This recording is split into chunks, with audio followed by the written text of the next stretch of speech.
Let's see if it starts up.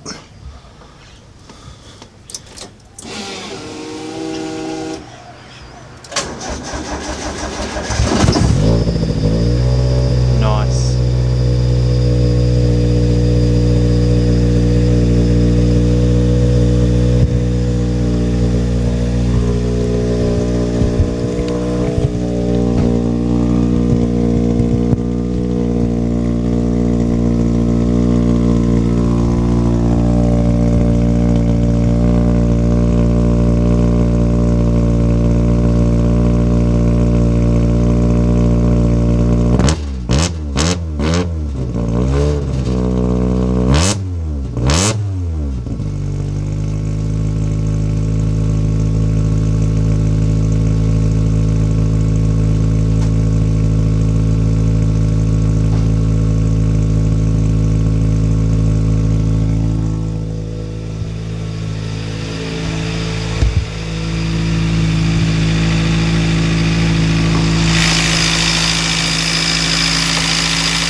Well, isolation vlog day two.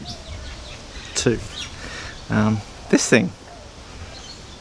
So most of y'all know it as Ty's car, or some of you know it as Ty's car. I don't really play around too much with this one, but basically it is a silver top 4 AGE. It has Toto headers on it, some Sam QITBs. Last dyno, it dynoed 135 horsepower at the wheels, which I mean for one of these, I mean isn't too bad. And you got the T50, you got the drive shaft. It has 411 TRD diff with the LSD, so I mean it's actually not a bad car most of the time. Fortune 500 coilovers. It has BC springs and shocks in the rear. Willwood brakes. So I mean, there's been quite a bit of money spent on it, even though it looks like a total dumpster fire. I am currently working on engine covers because I mean that just looks like a mess, and wiring is the other big thing. So got to clean the wiring up, got to clean the engine covers up, and basically clean up the engine bay, get it ready for paint it.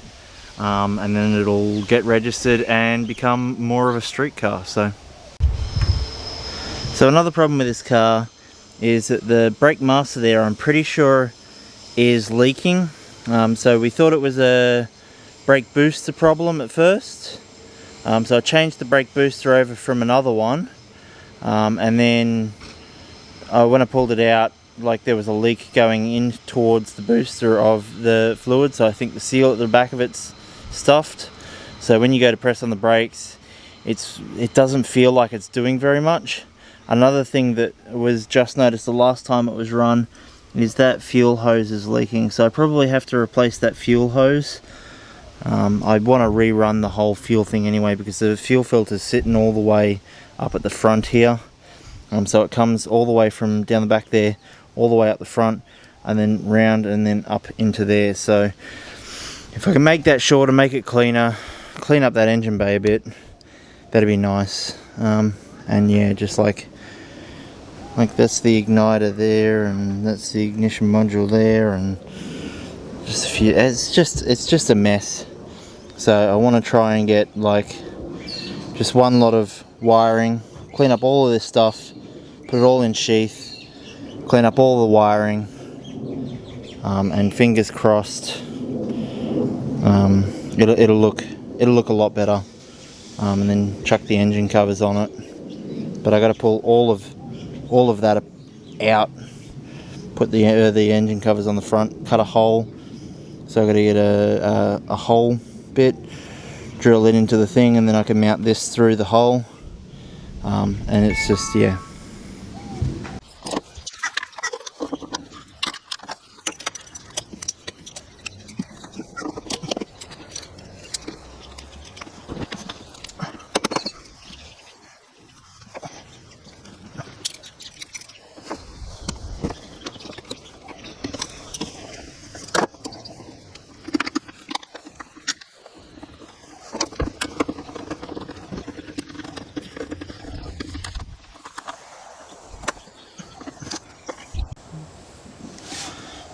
See, so changing something as simple as turning the bracket up the right way and bolting it in can make a big difference. Also things like making sure the rubber's on there properly. I'm going to have to pull that clip out, stick it back in the rubber, and probably silicone it so it sticks. Also, old earth wires don't need to be on there anymore. The wires come off and hasn't been removed from the car. Just looks daggy, you know. Probably get some wax and grease remover or some paint remover and just sort of like clean up these tags as well, because someone sprayed over them. I don't know, it's just the little things, you know.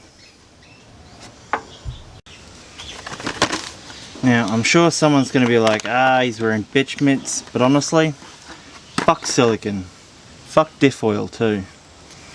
It's the worst.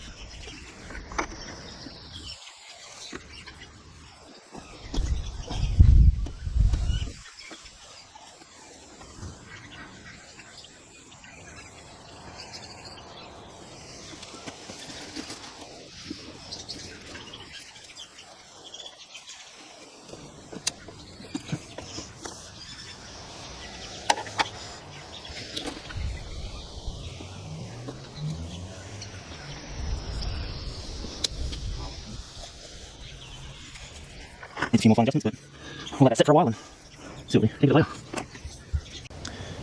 So with that fuel line onto the fuel rail, I don't know if you can see it really well, but there's a bolt right about there that attaches to the fuel rail that's just got that little fuel nozzle off of it, and then underneath that runs a vacuum line that is that one right there. So what I might try and do is see if I can pull that vacuum line off, crack that bolt, see if I can't turn the angle on this fuel thing down, because it's really quite violently high up, like it pushes all the way up, so that hose has to be like a big kink down. So see if I can change that angle, and that might help preserve the life of the hose, and I could probably cut it a little bit shorter.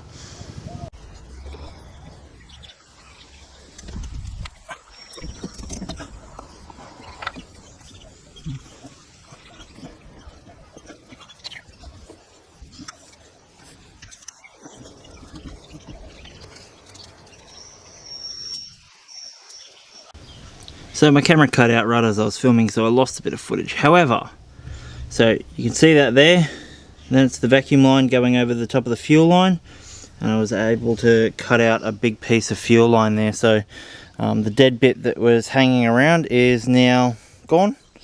That makes that fuel line just that bit shorter. It makes that whole area just that bit cleaner, just that bit better to look at, less messy if you will. So another thing that really irks me is the cable here for the alternator doesn't have any kind of sheath on, and you could turn that terminal upside down or up the other way and it would sit flatter. So what we're going to do is we're going to attach this to there and just cover it up. No, I'm just fucking with you. I don't have any black around, but if I did, I'd put that on there because it's a black cable, black sheath. I wouldn't go putting red on black. That's just horrendously annoying and gross, and OCD people, I feel you. Alright, so I might be a bit of a weep.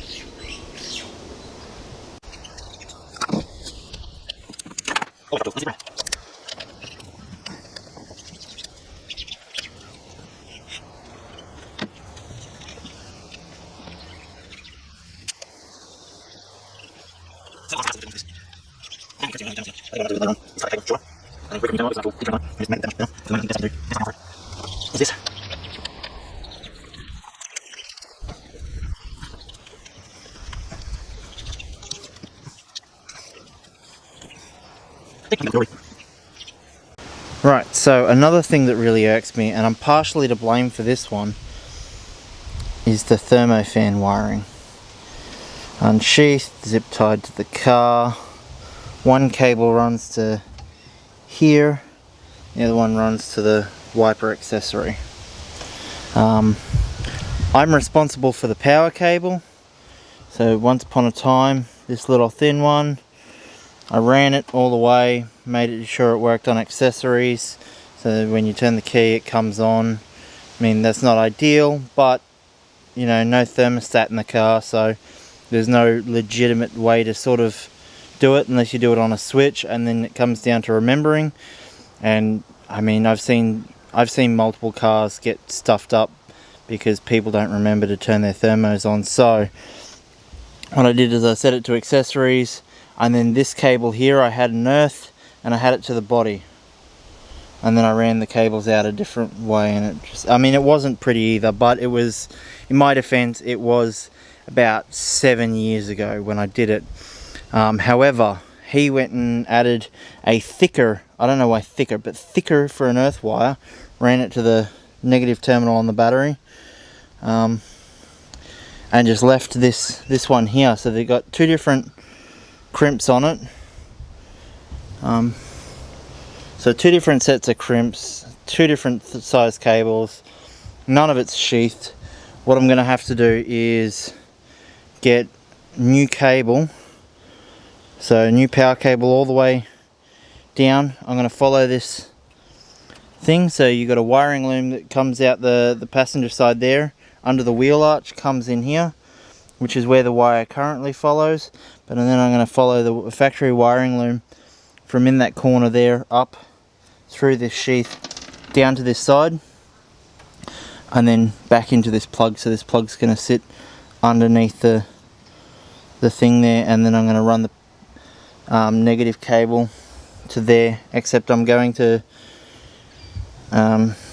make it a bit prettier than this. So instead of having just this random blue earth cable up to there, and then some earth cables down to there, and then that from there, I'm going to tidy it all up so it's all ideally going from the one spot. I mean, it's the same with the positive side. I want to clean all of that up, make it look nice, make it work. I mean, it works fine now, but yeah, ideally I just want to get it to that point where it looks like it's supposed to be like that, and it's not just thrown together as quick as possible for a drift event. So what you might be able to tell from the interior is it's basically a mixed bag of like GTA ae86 parts and like a standard Australian garbage trim, which is in the brown, the poo brown, the GTA ae86 seats and the GTA ae86 dash and the nice wheel and all that sort of stuff. So fingers crossed he goes ahead and gets it all changed over to GTA ae86 stuff one day. So this is the valley cover. I know it's a mess. Please don't hate me. My brother got to it before I did, but managed to clean up the little cutty that he used a knife. I got a Dremel for Christmas, so I used it, and I've cleaned that up a bit, but he cut it so wide, like unnecessarily wide. So with a little bit of cable management, we might be able to make it look okay.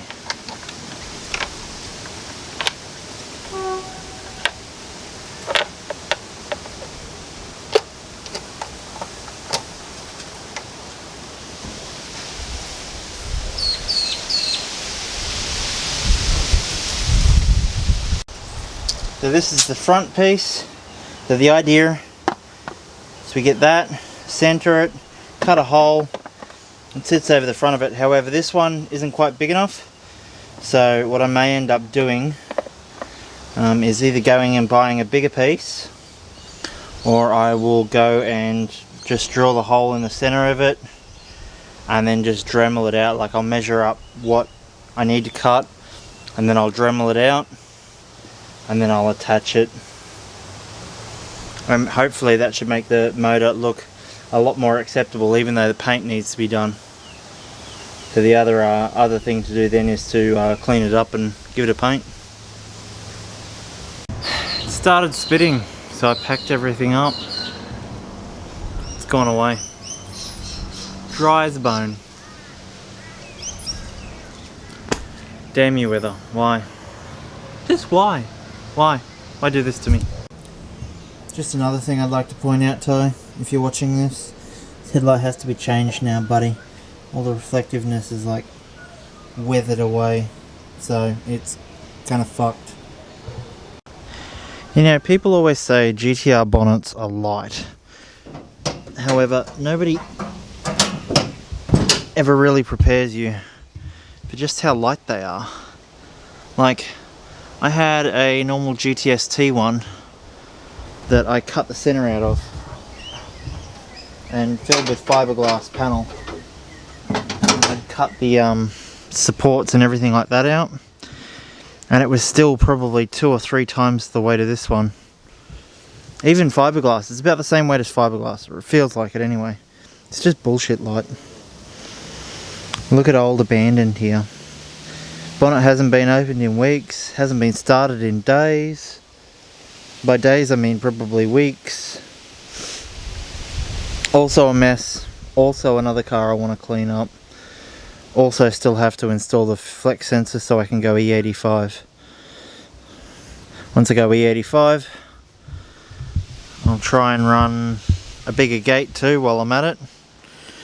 And then hopefully try and aim for somewhere around the 450 horsepower on a roughly 22 psi ish, but we'll see. But this thing is a bit of a lag monster. When it comes on, it comes on. You really feel it. One day, when I have the money. For now it works. Once this quarantine's over, I should probably go out and drive it, do up some videos. But yeah.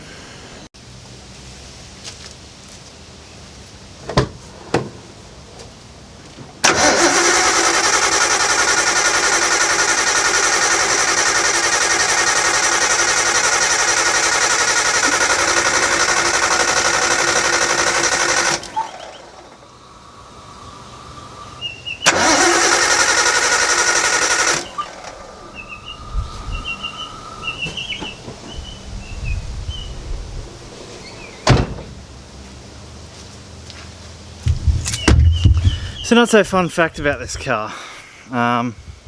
Battery's in the boot, and weirdly enough, the ECU doesn't like working without a full 12-ish volts. So when it drops below that, so after like a day or two of not running, it will basically need to be jump started. But then for the rest of the day I can drive it turnkey start, no problem. I'm thinking I might get the charger out soon-ish and give it a proper charge, but for the most part I've just been jump starting it.